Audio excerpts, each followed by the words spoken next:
Hello again to another Agricola Reacts, and today we'll be watching Arabia Before Islam, a religion, society, culture documentary from Kings and Generals on YouTube.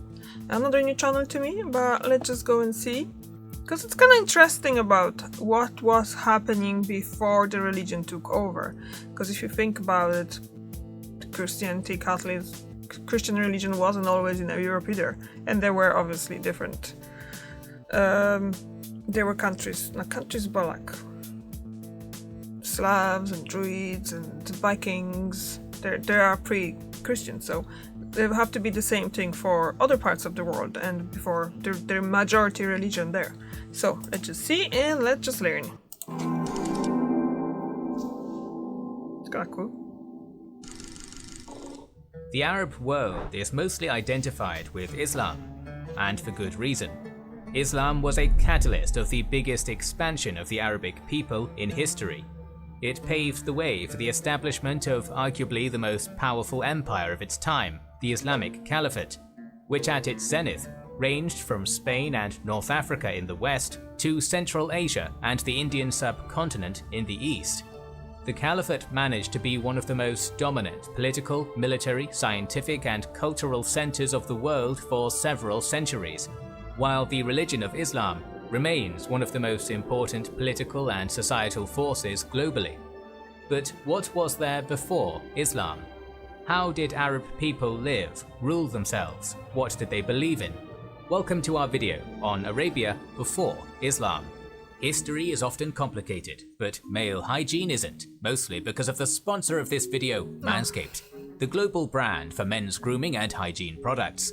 We've been promoting Manscaped for some time now, and for a good reason. Multiple members of the team have been using Manscaped products with great results. Manscaped just launched its new Lawnmower 4.0 waterproof electric trimmer that you can enjoy when you purchase their new Performance Package 4.0. We highly recommend doing it, as with the Performance Package you never have to worry about a complicated multi-step grooming regimen, as it is an all-in-one kit that includes all the tools to perfect your grooming experience. From your morning shower to the late night, be ready for anything. The Lawnmower 4.0 has these replaceable ceramic blades with skin-safe technology and a built-in LED lamp to help you trim with confidence with no cuts or nicks. When you opt in for the full Performance Package 4.0 kit, you get the biggest bang for your buck. You can enroll in their Peak Hygiene plan and get ongoing replenishment of your favorite products delivered straight to your door, hassle-free. Go to manscaped.com today and get 20% off and free international shipping, plus 2 free gifts. Click the link in the description and join the Manscaped movement today. Man maintenance for the modern gentleman. Pre-Islamic Arabia was mostly a nomadic society, inhabited by constantly moving tribal units.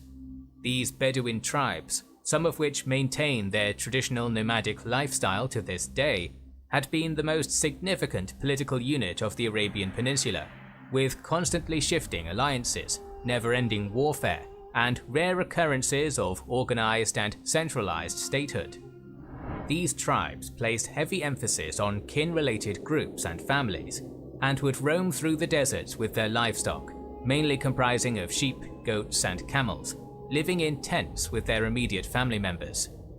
The tribal leaders enforced unwritten rules of the Bedouin society in the tribe. Bedouin tribes were patriarchal, as inheritance passed to male offspring, and women could not inherit property and were virtually rightless, as they could be seized in tribal conflicts as a spoil of war, and the Bedouin laws allowed the men to marry their captives. The number of women a man could marry was not fixed. When a man died, his son inherited all his wives, except his own mother. Women in tribal Arabia had little say in their marriages, as they would often be arranged between a man and his future wife's family, and the family would receive property like camels or horses in exchange for the bride. There were also cases of killing female infants, as the Muslim holy book the Quran mentions that the Arabs of the period of ignorance, called Jahiliyyah, would bury their daughters alive. The Bedouin men often considered women an economic burden and a potential source of embarrassment, as the capture of women of the tribe by hostile tribes was considered humiliating in the conservative Bedouin society. Under the circumstances of lack of centralized states, with rare exceptions, There were no written laws, courts, or law enforcement of any kind to protect the population. Thus, the principal purpose of a Bedouin tribe was to protect its members. Vengeance was sought for the killing of a tribe member by another tribe, which led to virtually constant warfare and conflict. Protecting your tribe and avenging your kin was a high honor. Harsh living conditions of the Arabian Peninsula further enhanced the tribal system and sense of identity within a tribe, as often their protection and economic cooperation was the difference between death and survival. French historian Maxime Rodinson states that the free Arabs were bound by no written code of law, and no state existed to enforce its statutes with the backing of a police force. The only protection for a man's life was the certainty established by custom that it would be dearly bought. Blood for blood and a life for a life. The vendetta, tha'ar in Arabic, is one of the pillars of Bedouin society. Austrian historian Gustav E. von Grunebaum reiterated this and described the state of affairs in Arabia in the century before the rise of Islam as tribal guerrilla fighting, all against all. Tribes would fight against each other, attack and plunder caravans and sedentary settlements, as lawlessness was the law of the land in most of Arabia. Caravans and sedentary settlements would pay tribute to the raiding Bedouin tribes to avoid their attacks. While most of the tribes in Arabia went on with their nomadic lifestyle, some managed to gain influence over certain territories and switched to a sedentary life. Mecca was practically ruled by the skilled merchants of the Quraysh tribe that took control of the city sometime in the 5th century, while Yathrib, which was later named Medina, was dominated by the Arab tribes of Aus and Khazraj, and the Jewish tribes Natir, Kenuka, and Qurayza. While the nomadic Bedouins viewed sedentary life with contempt and thought of the town dwellers as a nation of shopkeepers, the emergence of cities like Mecca was the primary cause of the dawn of the common Arab identity in the pre-Islamic period. The most important cities of the Arabian Peninsula, Mecca and Yathrib, were situated in Hijaz, a region with sufficient water supply, which made it a logical choice for a sedentary lifestyle in the otherwise punishing climate and terrain of Arabia.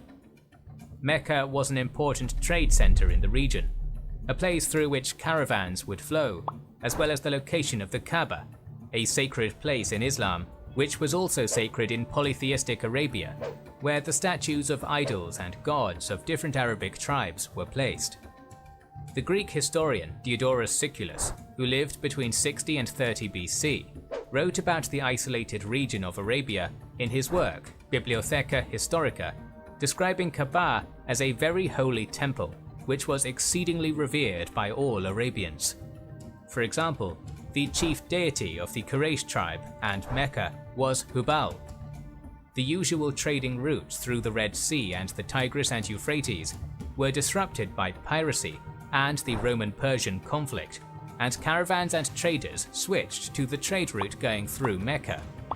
Goods from beyond the Red Sea and of the local Bedouin tribes would be brought to Mecca, from where the camel caravans would transport them to the Levant. Meccans signed treaties with the Byzantine Empire and Bedouin tribes for safe passage of their trading caravans. As the home of the Kaaba, Mecca also carried a religious significance for the polytheistic Arabs, as once a year, Arabs from all over Arabia would make a pilgrimage to Kaaba and drink from the sacred Zamzam well. At this time of the year, conflict would stop, a truce would be declared, disputes and debts would be resolved, and trade happened between different tribes. Thus, Mecca became a center of a loose confederation of tribes around this city, as guests were obliged to follow the rules in Mecca. The trading potential of Mecca and its religious significance for the Arabs turned it into a factor bringing Arabs together and forming their national identity. Another important city of Arabia was Yathrib, Medina. It was an agricultural center, also situated in a fertile region of Hijaz, which allowed the city to become an important transit point for trade caravans traveling along the Red Sea. Initially, Yathrib was dominated by Jewish tribes. But gradually, several Arabic tribes moved to Yathrib and gained political and economic influence in the city too. While Arabs were mainly engaged in agriculture, Jews would also be active as businessmen. The rise of cities was inevitably going to lead to the rise of commerce too, and the rise of commerce was inevitably going to lead to usury, a practice which was used by both the Arabs and Jews. This practice would be later prohibited by Islam. We already saw that even in pre-Islamic Arabia, religion played an important role in shaping the common Arab identity. What religion did the Arabs practice before the rise of Islam? Religion in pre-Islamic Arabia was a mix of polytheism, Christianity, Judaism, and Iranian religions. Arab polytheism, or paganism, was the most popular belief system. Each tribe, city, and region could have its own god or idol, which was in a way a patron of that particular community. Arabs also believed in supernatural beings like jinns. Statues of gods and goddesses would be placed in Kaaba, and some scholars argue that Allah, the deity of Islam and other Abrahamic religions, also had a statue in Kaaba. There are hadiths, the authenticity of which is disputed, claiming that Kaaba also had an image of the Virgin Mary and baby Jesus, with Abraham looking over them. Overall, it is estimated that Kaaba contained up to 360 such statues and images. Trading and political relations with the Byzantine Empire, Ethiopia, Persia, and other neighboring forces had a role in shaping the religious landscape of Arabia too. As early as the 1st century AD, Arab traders brought Christianity to Arabia.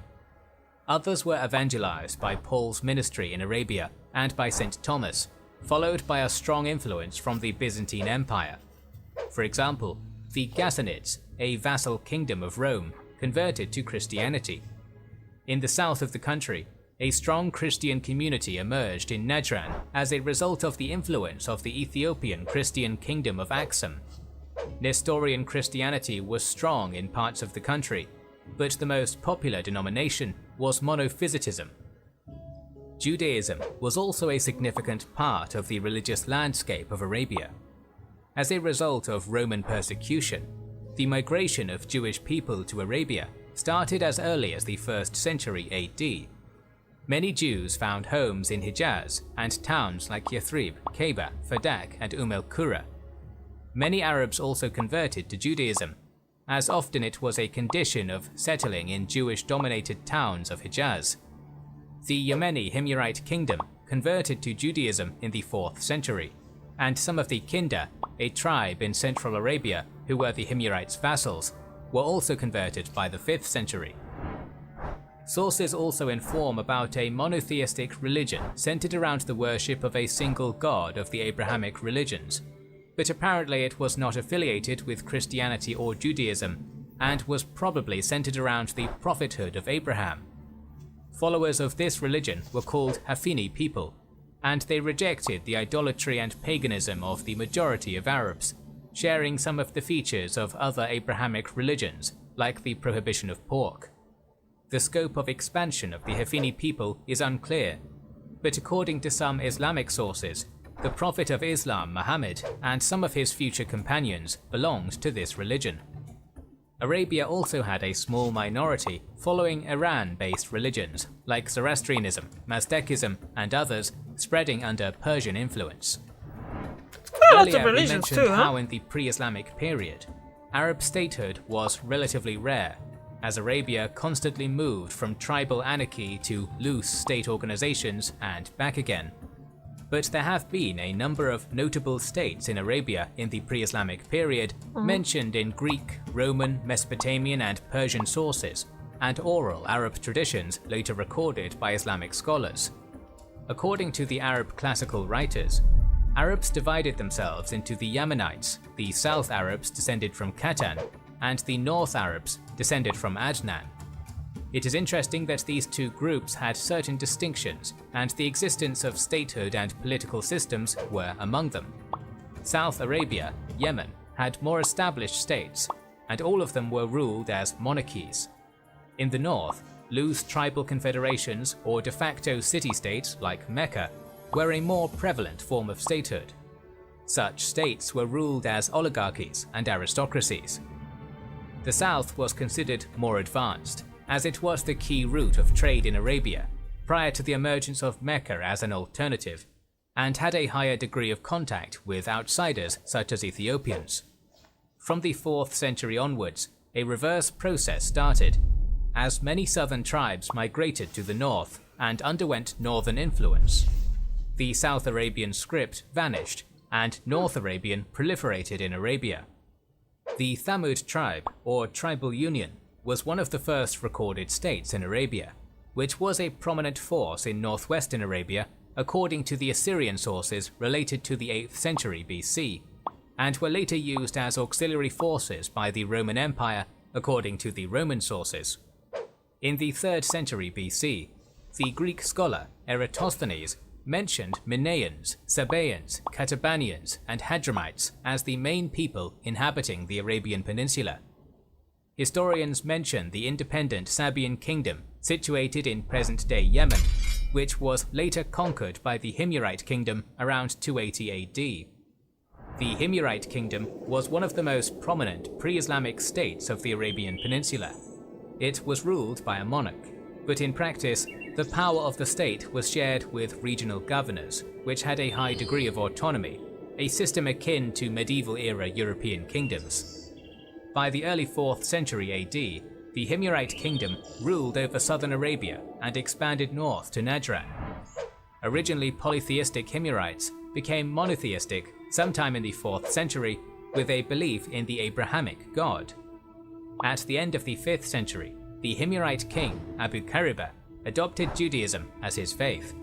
His son and successor, Yusuf Dunuas, was even more zealous, as he started persecuting Christians living in the kingdom. This proved to be the undoing of the Himyarite dynasty, as Dunuas was either killed or committed suicide after being defeated by the Christian coalition of the Ethiopian kingdom of Aksum, the Byzantine Empire, and South Arabian Christians in 524. Christian Ethiopians then took control of South Arabia, built a church in Sana in an attempt to attract pilgrims, and hence trade to Sana in place of Mecca. This caused a conflict between Abraha, the Ethiopian viceroy in Yemen, and Mecca, mentioned in the Quran. Apparently, Abraha used war elephants against Mecca, but was unsuccessful and had to turn back. The second part of the 6th century was notable for the power struggle between Ethiopians and Sassanids for control over the remainder of the Himyarite kingdom, in which the Persian Empire succeeded.